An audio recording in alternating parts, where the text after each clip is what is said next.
O muco é uma secreção viscosa e gelatinosa produzida pela mucosa que reveste internamente o tubo digestivo e exerce importante função protetora contra infecções, toxinas, enzimas e ácidos digestivos. Portanto, o muco serve como uma barreira protetora e lubrificante das paredes intestinais, facilitando a propulsão do bolo alimentar e das fezes e preservando a integridade da mucosa. É normal eliminarmos uma pequena quantidade de muco nas fezes e comumente sua presença nem é percebida. Quando você está desidratado ou com prisão de ventre, pode haver aumento da eliminação de muco nas fezes. Isso ocorre porque as fezes ficam ressecadas e endurecidas e o muco serve como lubrificante que facilita a evacuação, sem traumatizar a mucosa intestinal. Entretanto, quando a pessoa visualiza a presença de muco nas fezes que não sejam decorrentes de uma desidratação ou constipação intestinal, é necessário investigar a causa. Muitas vezes, além do muco, pode haver sangue ou pus nas fezes. Neste vídeo, vamos conferir possíveis causas de fezes com muco e sangue. Meu nome é Mauro Nakashima, sou médico e este é o canal Guia de Sintomas. Se você gosta desse tipo de conteúdo, peço que se inscreva e ative as notificações. Deixe seus comentários, compartilhe e sugira novos temas ou sintomas de seu interesse para serem discutidos nos próximos vídeos. Vamos começar com as doenças inflamatórias intestinais, doença de Crohn e colite ulcerativa. Na doença de Crohn, o processo inflamatório causa lesões na mucosa que podem acometer qualquer segmento do trato digestivo, da boca ao ânus. Ocorre aumento da produção de muco pelo intestino e o excesso é excretado juntamente com as fezes. O paciente se queixa de cólicas abdominais, urgência para evacuar, sensação de evacuação incompleta e eliminação de sangue nas fezes. Pode haver diarreia, alternada com períodos de prisão de ventre, assim como fadiga crônica, anemia e perda de peso. Infelizmente, a doença não tem cura. Costuma evoluir com períodos de ausência de sintomas e de recorrência das manifestações clínicas, mas pode ser controlada através de medicamentos para frear o processo inflamatório, mudanças no estilo de vida e uma dieta balanceada, evitando alimentos que possam estar relacionados com a deflagração das crises. Nos casos mais graves, em decorrência do prejuízo da qualidade de vida e de algumas restrições na vida social, pode ser causa de estresse, frustração, ansiedade e depressão, requerendo suporte psicoterápico e medicamentos ansiolíticos e antidepressivos. Na colite ulcerativa, o processo inflamatório agride a mucosa do intestino grosso, que engloba o cólon sigmoide, o reto e o ânus, levando ao desenvolvimento de úlceras que podem sangrar. A primeira manifestação costuma ser a diarreia com grande quantidade de muco. Pus e sangue também podem estar presentes nas fezes. O paciente se queixa de evacuações diarreicas persistentes, urgência para evacuar e cólicas abdominais, fadiga crônica e anemia.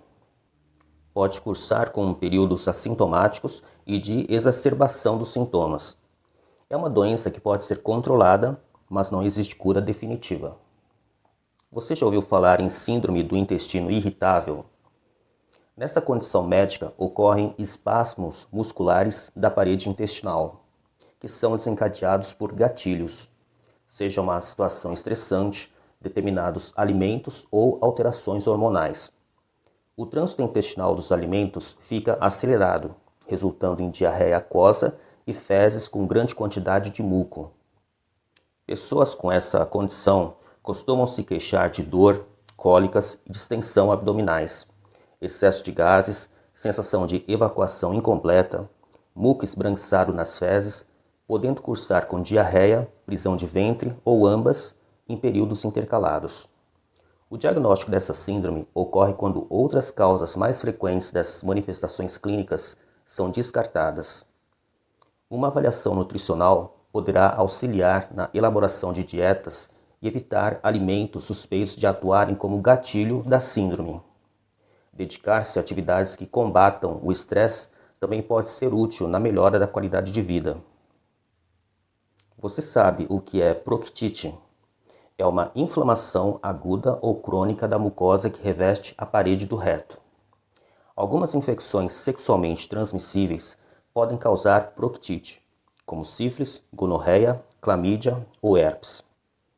Bactérias ingeridas com alimentos e água contaminados, como Shigella, Salmonella e Campylobacter, também podem causar proctite, assim como a doença de Crohn e a colite ulcerativa.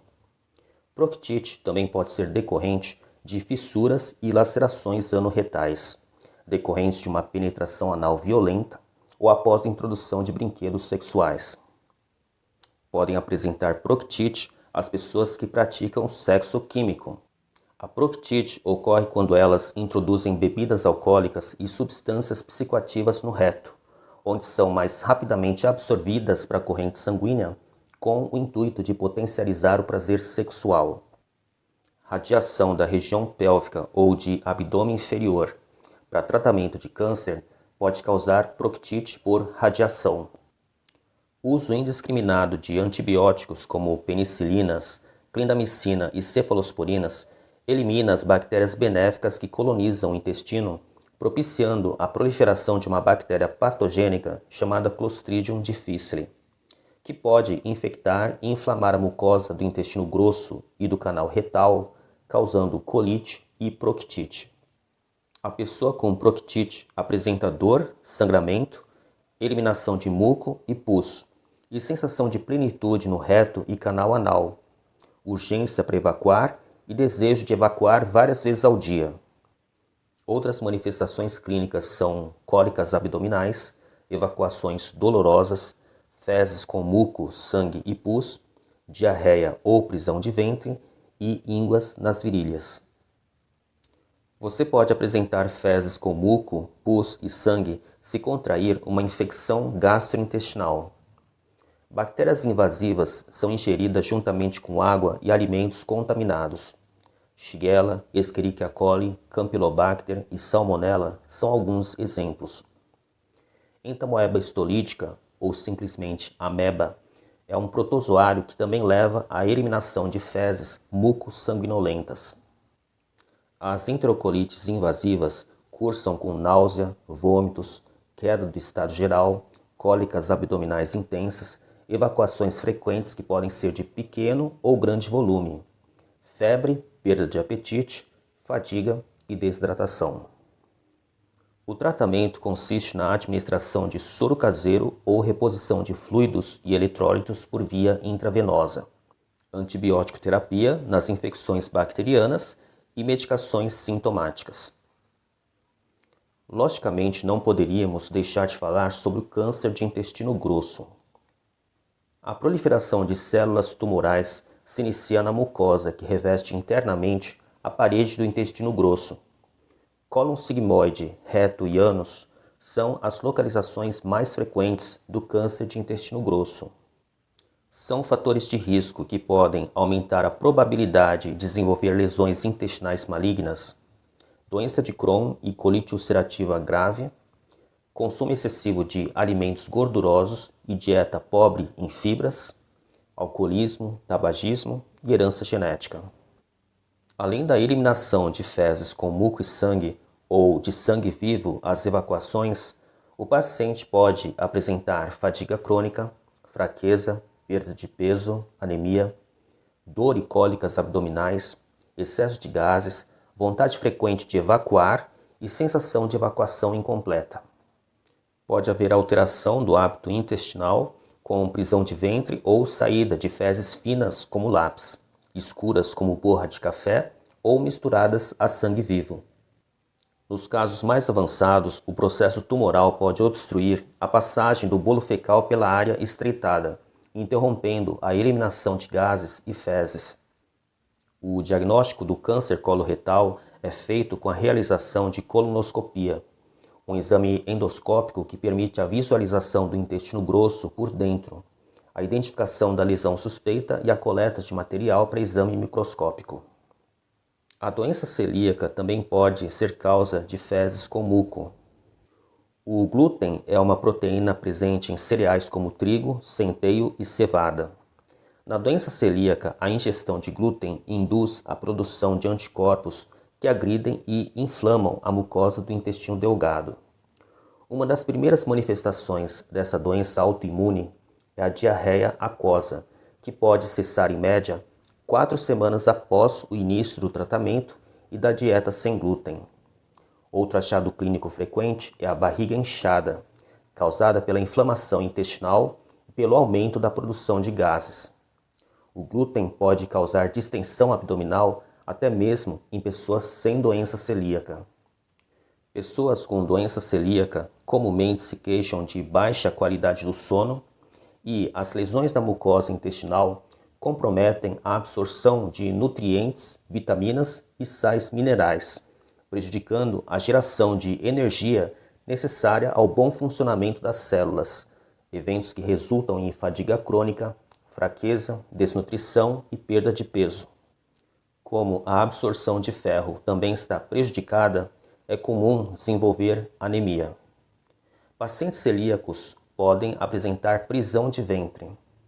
Como as velocidades intestinais são danificadas, elas não absorvem adequadamente os nutrientes, mas podem aumentar a absorção de água, resultando em fezes ressecadas, endurecidas e com muco. Além disso, como a doença celíaca exige uma dieta livre de glúten, muitos alimentos que fornecem fibras, como grãos e cereais, devem ser eliminados. Portanto, a dieta para celíacos tende a ter efeito constipante. Uma dieta livre de glúten pode controlar os sintomas. Os alimentos que devem ser evitados pelos celíacos são pães, macarrões, bolos, biscoitos, tortas e cerveja.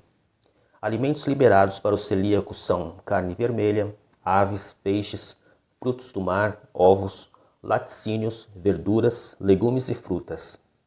Nozes, quinoa, trigo sarraceno, painço, arroz e ácidos graxos poliinsaturados. Outra causa de fezes com muco é a intolerância à lactose. Lactose é uma proteína presente no leite, iogurtes, queijos e manteiga. Lactase é a enzima que quebra a molécula de lactose, permitindo que ela seja absorvida no intestino delgado. Havendo deficiência da produção de lactase, a lactose não é adequadamente digerida e nem absorvida, e passa para o intestino grosso, onde a lactose é fermentada por ação de bactérias, produzindo gases, distensão e cólicas abdominais, náusea e diarreia com muco. Esses sintomas costumam surgir entre 30 minutos a 2 horas após a ingestão de leite ou derivados. A gravidade dos sintomas depende da quantidade de lactose ingerida, se há alguma produção residual de lactase ou se ela é ausente por completo. Com o avanço da idade, a produção de lactase diminui gradativamente, podendo causar o que chamamos de intolerância primária à lactose. A deficiência de lactase pode ser secundária a condições que danificam a mucosa do intestino delgado, como doença celíaca, doença de Crohn ou após a remoção cirúrgica de parte do intestino. Raramente, um defeito genético pode ser herdado pela criança que se torna incapaz de produzir lactase. É a intolerância congênita à lactose. O recém-nascido não consegue metabolizar o leite materno ou qualquer fórmula contendo lactose, apresentando diarreia, desidratação e perda de eletrólitos. A lactase começa a ser produzida por volta da 34ª semana de vida. Bebês que nascem prematuros poderão apresentar intolerância à lactose, enquanto não forem capazes de produzir a enzima. Como lidar com a intolerância à lactose? Bom, a pessoa deverá eliminar ou reduzir ao máximo o consumo de leite e derivados. Ingerir lactase em comprimido, cápsula, gotas ou tablete mastigável antes de ingerir leite e derivados. Buscar alternativas como leite de soja ou leite de amêndoas. Quem não pode consumir leite e derivados pode apresentar baixos níveis de cálcio, vitamina D, riboflavina e proteínas. Uma causa rara de fezes com muco é a fibrose cística. Ela é uma doença hereditária que afeta as células produtoras de muco, suor e sucos digestivos. O gene mutante codifica uma proteína defeituosa que deixa de regular corretamente a entrada e a saída de sal nas células. O resultado é a produção de um muco viscoso e grudento nos órgãos respiratórios, digestivos e reprodutores, e na eliminação de suor com alta concentração de sal. Para uma criança nascer com fibrose cística, ela precisa herdar um gene defeituoso da mãe e do pai. Se herdar o gene apenas de um dos genitores, ela não desenvolve a doença, mas se torna portadora e poderá transmitir esse gene para seus descendentes. O gene mutante induz a produção de muco espesso, que se adere e obstrui ductos e canais e se acumula principalmente nos pulmões e pâncreas. Apesar dos avanços diagnósticos e terapêuticos, portadores da fibrose cística normalmente vivem até os 30 a 40 anos, podendo chegar aos 50 anos. Em algumas pessoas com a forma leve, os sintomas só se manifestam na adolescência ou idade adulta, apresentando infertilidade e crises recorrentes de pancreatite e pneumonias. Os sintomas respiratórios são decorrentes da obstrução das vias aéreas superiores e inferiores por rolhas de muco, tosse persistente com expectoração viscosa abundante, falta de ar aos mínimos esforços, broncopneumonias de repetição, sinusites recorrentes, nariz entupido e dificuldade para respirar. O muco espesso pode obstruir a passagem das enzimas pancreáticas para o intestino delgado, prejudicando a digestão de carboidratos, gorduras e proteínas. Essas enzimas podem se acumular no pâncreas, causando inflamação ou pancreatite, além de evacuações diarreicas com grande quantidade de muco e gorduras, levando à má absorção de vitaminas lipossolúveis A, D, E e K, baixo ganho de peso e estatura e prisão de ventre crônica ou grave. A fibrose cística danifica os tecidos pulmonares e compromete a função pulmonar de forma gradual, progressiva e irreversível. Portadores dessa condição costumam falecer de insuficiência respiratória. Como diagnosticar a causa do muco nas fezes? Antes da consulta com o médico, anote todos os sinais e sintomas que vem apresentando: perda de peso, fadiga, febre, tosse seca noturna persistente ou tosse com expectoração abundante, prisão de ventre ou diarreia, fezes escuras como borra de café ou presença de sangue vivo nas evacuações, eliminação de fezes finas como lápis, localização e intensidade da dor, se há relação entre a ingestão de certos alimentos e a ocorrência de evacuações com muco ou sangue e o acúmulo de gases. Que exames fazer? O procedimento inicial é coletar uma amostra de fezes, na qual será pesquisada a presença de vermes e protozoários. Sorologias para infecções sexualmente transmissíveis poderão ser solicitadas caso haja histórico de comportamento de risco, anti-HIV, VDRL para sífilis. Um hemograma poderá evidenciar anemia e aumento da contagem de neutrófilos, que indica infecção bacteriana, ou de eosinófilos. Isso ocorre na presença de infestação por vermes conhecidos como eumintos, lombriga, estrongiloide, ancilóstomo. Na suspeita de infecção intestinal, seu médico poderá solicitar uma cultura de fezes para isolar a bactéria. Uma colonoscopia permitirá a visualização por dentro de toda a extensão do intestino grosso, podendo identificar lesões na mucosa e biopsiá-las para confirmação de um tumor ou doença inflamatória intestinal. Para estudo do cólon sigmoide e do canal anal, o melhor exame é a retossigmoidoscopia. Esse exame é o mais indicado para a visualização de hemorroidas, que são uma causa comum de dor no reto e ânus e de sangramento às evacuações. O teste de eletrólitos no suor poderá diagnosticar a fibrose cística. Seu médico poderá solicitar outros exames, de acordo com o quadro clínico apresentado.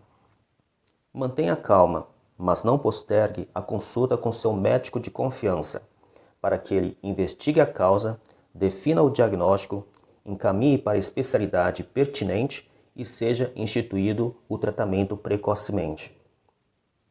Estabeleça mudanças no estilo de vida. Ingira bastante água ao longo do dia. Tenha uma dieta balanceada com vegetais de folhas verdes escuras, legumes e raízes, frutas com casca, grãos e cereais integrais. Proteínas como carne magra, ovos, leite desnatado, queijo branco, queijo de soja, ácidos graxos poliinsaturados contidos no salmão, sardinha, abacate, nozes, castanhas, amêndoas e azeite de oliva. Consuma probióticos contidos em iogurtes, kefir ou kombucha. Evite o abuso de cafeína e bebidas alcoólicas. E pare de fumar. Pratique atividade física aeróbica de intensidade moderada. Caminhada, corrida, pedalada, step, por no mínimo 150 minutos por semana, distribuídos em 30 minutos de segunda a sexta-feira ou 40 minutos 4 dias na semana. Durma o suficiente para que acorde com as energias plenamente restabelecidas. Estabeleça uma rotina para priorizar uma boa noite de sono restaurador, eliminando o vício em dispositivos eletrônicos como os celulares, computadores e videogames, que costuma levar para a cama e perder horas preciosas de descanso. Combata o estresse aprendendo técnicas de meditação e relaxamento. Dedique-se a um trabalho manual ou aprenda a tocar um instrumento musical. Descubra um hobby. Esteja na companhia de pessoas que lhe agreguem valor. Conheça novas paisagens e culturas. Engaje-se em projetos sociais ou em trabalho voluntário. Procure outro emprego, se o atual destrói sua autoestima e qualidade de vida. Livre-se das pessoas tóxicas. Reserve um tempo só para você. Desconecte-se temporariamente das redes sociais e dos recursos tecnológicos. Faça uma autorreflexão, conheça-se melhor. Descubra o que faz sua vida fazer sentido, para dessa forma nortear suas ações e projetos pessoais no presente e no futuro. E este vídeo termina por aqui. O que você achou do conteúdo? Deixe seus comentários, compartilhe, sugira novos temas ou sintomas de seu interesse para que possamos abordar nos próximos vídeos. Se você ainda não é inscrito, peço que se inscreva e ative as notificações. Obrigado pela sua companhia e até o próximo vídeo.